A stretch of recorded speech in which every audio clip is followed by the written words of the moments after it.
به نام خدا، عرض ادب و احترام خدمت شما همکاران عزیز. مرتضی گواهی هستم. امروز با آموزش بخش مهمی از در واقع اصول طراحی معماری که سازه هست باتون چند نکته رو در واقع توضیح خواهم داد و هم از جنبه پلان و هم از جنبه سه‌بعدی این رو خدمت شما شرح خواهم داد. میدونید که سازه خیلی در طراحی معماری به خصوص در آزمون طراحی معماری مهم هست، چرا که طرح شما هر چقدر که طرح خوبی باشه تا وقتی که استاندارد اجرایی پیدا نکنه نمیشه که یک طرح قابل قبولی است. پس به عنوان یک عنصر محدود کننده و مهم و لازم در طراحی معماری همیشه وارد میشه. حتی در متن سوالات خیلی از اوقات تاکید میکنه که استراکچر و سازه منطقی دارای امتیاز ویژه‌ای است.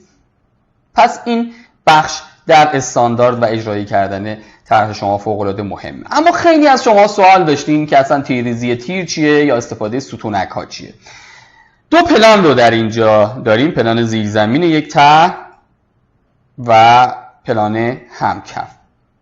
اما در پلان زیرزمین ستونک های استفاده شده که من دورش خط میکشم که خیلی از شما سوال کردین این ستونک ها چه کاربردی رو داره و چه مواقعی ازش استفاده میشه. اصلا ستونک ها چی هستن؟ ستونک ها ستون هایی هستن که فقط در یک یا دو طبقه در زیرزمین یا همکف استفاده میشن. اما این به این معنا نیست که شما نمیتونید به این طبقات بالاتر وقتی زیر ستونک ستون نیست ستونک بذارید. ستونک از رو پی شروع میشه، هیچ وقت روی یک تیر سوار نمیشه. از بعد آزمون طراحی معماری صحبت میکنم، نه بعد اجرایی که خیلی وقتا در اجرا میبینیم روی تیر هموار نقطه‌ای پیاده میشه و اجرا میشه. این منظور رو ندارم. در آزمون طراحی معماری ستونک باید دقیقاً از پایین‌ترین طبقه از رو پی شروع بشه. حالا میتونه فقط تو زیر زمین باشه یا ادامه داشته باشه تا همکف هم بالا بره، اما الزاما حتما باید روی پی شروع بشه. اما میدونید که اکثر مواقع در زیر زمین استفاده میشه. من قبلش میخوام این دوتا ستونکی که کنار رم ترسیم شده رو توضیح بدم. دوستان میدونید که در طراحی معماری ما وقتی که یک رمپی رو تو زیر زمین طراحی میکنیم، این رمپ در طبقه همکف نباید روش ساخته بشه. دارید میبینید که ما باید این رو حفظ بکنیم. اما برای اینکه این حفظ بکنیم باید به تیرریزی هم فکر کنیم. این تیرها هم اجرا نشن، چون این تیرها اگه اجرا بشن مانع ورود خودرو خواهد شد. پس ما ستونکی که در اینجا در کنار پلان زیرزمین میبینیم، در پلان زیرزمین کنار رمپ میبینیم، به این دلیله که من وقتی که قرار این تیر رو از این ستون به این ستون اجرا نکنم و این تیر از این ستون به این ستون اجرا نشه، پس اینجا باید پلی نباشه. اما ادامه این بخشی که با رنگ آبی نشون میدم از پل باید روی یک چیزی سوار شه. مجبور میشیم اینجا ستونک میزنیم که این تیر از این ستون به روی ستونک سوار میشه تا این کف توی طبقه همکف بسته بشه. در نتیجه فقط توی زیرزمین کنار رمپ ستونک ها رو میذاریم در امتداد تیرها که این تیرها در واقع روی این بنشینن. به تعبیر دیگه اگه من توی مقطع این سوال به این صورت براتون ترسیم بکنم، ببینید من دارم مقطع رو میکشم. اگر قرار بوده من یک ستون داشته باشم و یک پی و این پل رمپ اجرا بشه، این رمپی که داریم بیاد پایین، قراره که این پل روی رمپ رو اجرا نکنیم تا خودرو بتونه روش عبور بکنه. پس من لازمه که بیام یک ستونکی رو که با رنگ قرمز نشون میدم در مقطع کنار این رمپ اجرا کنم که این تیر وقتی از روی آکس A اجرا میشه بیاد رو ستونک B بنشینه و این یه تیکه کلا روی رمپ اجرا نشه. پس این ستونک رو فقط در اینجا، در طبقه بالا دیگه نیاز نیست. در طبقه بالا این دو تا ستون کاملا تیرشون به هم بسته میشه. اما این از بعد ستونک کنار رمپ. مهمتر از این بخشی که باش کار دارم ستونکی است که در اینجا در طبقه زیرزمین داریم در این قسمت، اما در پلان همکف این رو نداریم. دلیلش الان بهتون خواهم گفت. دوستان پلانی که ما اینجا میبینیم پلانی است که کف زیرزمین اصلا سازه نداره. ما این ستونک رو میزنیم برای کف همکف، برای این قسمتی که الان مشخص میکنم. یعنی میخوام این کف رو اجرا بکنم. ببینید این کفی که با رنگ آبی مشخص میکنم به چه صورت اجرا میشه. این کف خیلی ساده است. من میام و یک پلی رو اینجا میندازم، یه پل اینجا و این رو میبندم. یه ستونکم این پایین داشتم، یه پل میندازم و اینو میبندم. پس اینجا بسته شد. اما بخش قرمز رنگ به چه صورته؟ بخش قرمز رنگ رو من چطوری ببندم؟ من برمیگردم مجدد میکشم که صفحه خلوت بشه. برای اینکه بخش قرمز رو بکشم باید یه پل اینجوری بندازم، یا بذارید با سبز بکشم که ضخیم‌تر شه. یه پل اینجوری بندازم، یه پل اینجوری بندازم. دقت بکنید، مجدد میگم. برای اینکه من اینجا رو ببندم باید یه پل اینجا بندازم، یه پل اینجا بندازم، یک پل اینجا و یک پل اینجا و در نهایت یک پل وسط تا اینو بتونم سوار کنم. در واقع در اینجا این پل روی این پل وسط روی دو پل کناری سوار شد تا بتونم اینو ببندم. قطعاً چه اتفاقی افتاد؟ من مجدد پاک میکنم و مرحله براتون توضیح میدم. اتفاقی که افتاد این بود، وقتی من قراره کف 120 رو ببندم، یک پل تو تراز 120 اینجا دارم میبندم. بذارید من روش زوم بکنم برای اینکه من بتونم، البته به صورت سه‌بعدی هم نشونتون میدم، برای اینکه من بتونم یک پل، برای اینکه بتونم این کف رو ببندم باید یک پل اینجا بزنم، یه پل اینجا بزنم. نمیتونم که رو پله ها تیر بندازم، پس این غلطه. یه پل دیگه اینجا بندازم و یه پل دیگه اینجا تا بتونم یک پل وسط، همینی که دارم با سبز میکشم، بیاد روی این دوتا سوار شه تا اینو ببندم. همه پل ها هم باید تو تراز 120 باشن دیگه. چه اتفاقی افتاد؟ این دوتا پل کناری که هیچی تو این که تو کفه، این تو کفه، این پل کنار هم توی دیواره. اما پلی که اینجوری انداختم کجاست؟ لابی من ترازش -5.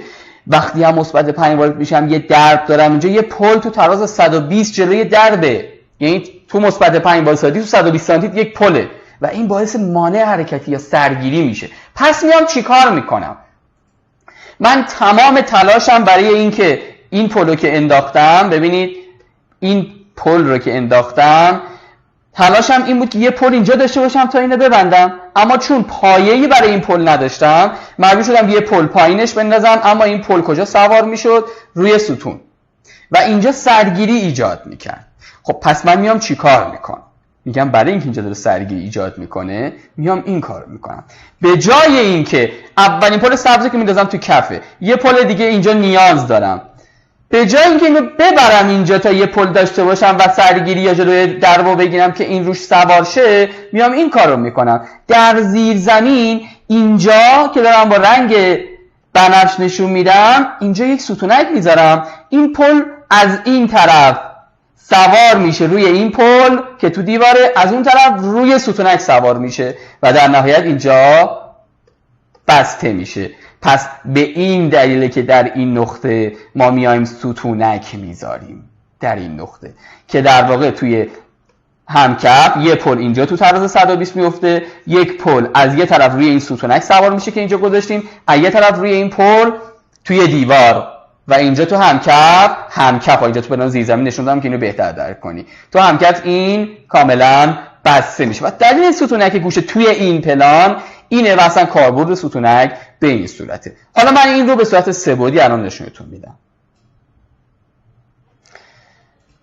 من این پلان رو سه‌بعدی کردم. ببینید قراره این فقط این بخشی که با رنگ صورتی مشخص کردم رو اجراشو بهتون نشون بدم، چرا که توی پلان ما با این بخش مشکل داشتیم، با این یه تیکه‌ای که الان قراره سه‌بعدیشو بهتون بگم مشکل داشتیم. بقیه موارد که تو قاب‌هاشون بسته میشه دیگه، یعنی شما وقتی می‌خواید کفو ببندی تو قاب خودش کاملا در این چهار طرف این ستون تو قاب خودش میبندی. دلیل فقط توضیح اون ستونک هست. خب من این قسمت رو مدل کردم تا بهتون توضیح بدم. ببینید دوستان، اگه اینجا 1.5 متر بود حد اکثر، من میتونستم یه پل اینجا بندازم، اینو بهش کنسول کنم. اصلا نیاز نبود یه تیر اینجا بندازیم که اینو ببندیم، چون بیشتر از 1.5 متر ما این کارو میکنیم.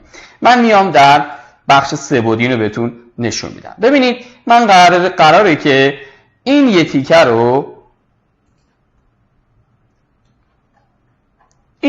رو بهتون بگم که به چه صورت قرار ستونک بزنیم. من وقتی که 2 تا ستون اینجا دارم، به این معناست که من میام و یک تیری رو در اینجا تو لول، یک تیری رو در لول طبقه کف همکف ببندم. اینو بستم. اما یک تیر دیگه هم اینجا میخوام. ببینید یک تیر دیگه هم باید من اینجا داشته باشم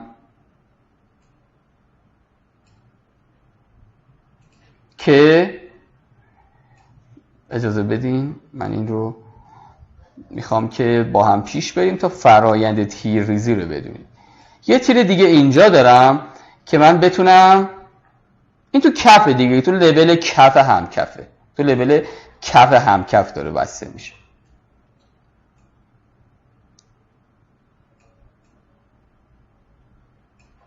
یه تیر دیگه اینجا داریم.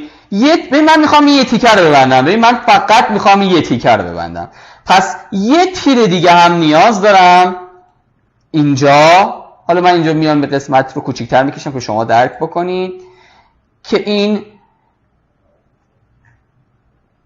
تیر اجراشه که من بتونم وسط اینو به این 2 تا پل ببندم و کف رو پر کنم با تیرهای فرعی. اصطلاحاً اینجوری تیر فرعی بندازم روی سازه و اینا رو ببندم. اما این پل کجاست؟ رو هواست. ببینید این پل رو هواست. پس میام زیر این چیکار میکنم؟ اینجاست که من میام زیر این یک ستونک اجرا میکنم. در واقع میام زیر این، فقط در این طبقه استثناءً یک ستونک اجرا میکنم. ببینید من این رو الان میارم پایین.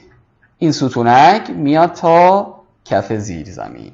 پس این ستونک به این دلیل خورد که این پلی که اینجا داشتیم ادامه نداشته باشه. ببینید تو حالت قبل سرگیری چرا ایجاد شد؟ چون من این پل رو ادامه میدادم.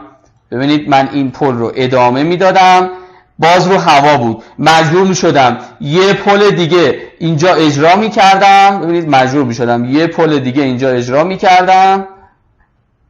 بذارید من این رو بکشم تا کامل متوجه بشید.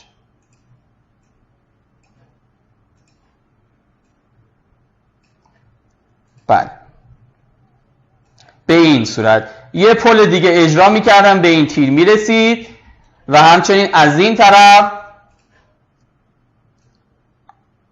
دقیق میخوام بهتون بگم چه مشکلی ایجاد میشد و یه پل دیگه این ادامه داشت تا اینجا. خب چه اتفاقی افتاد؟ من برای اینکه بتونم این پل رو سر پا نگه دارم یه پل دیگه اجرا کردم که این بشینه روی این، اما اینجا جلو دره. ببینید دوستان اینجا من درب داشتم. ببینید تو پلم نشونتون بدم اینجا درب دارم توی لابی، دربه. چه اتفاقی افتاد؟ یه درب من اینجا دارم به این صورت. ببینید وسط درب تیر.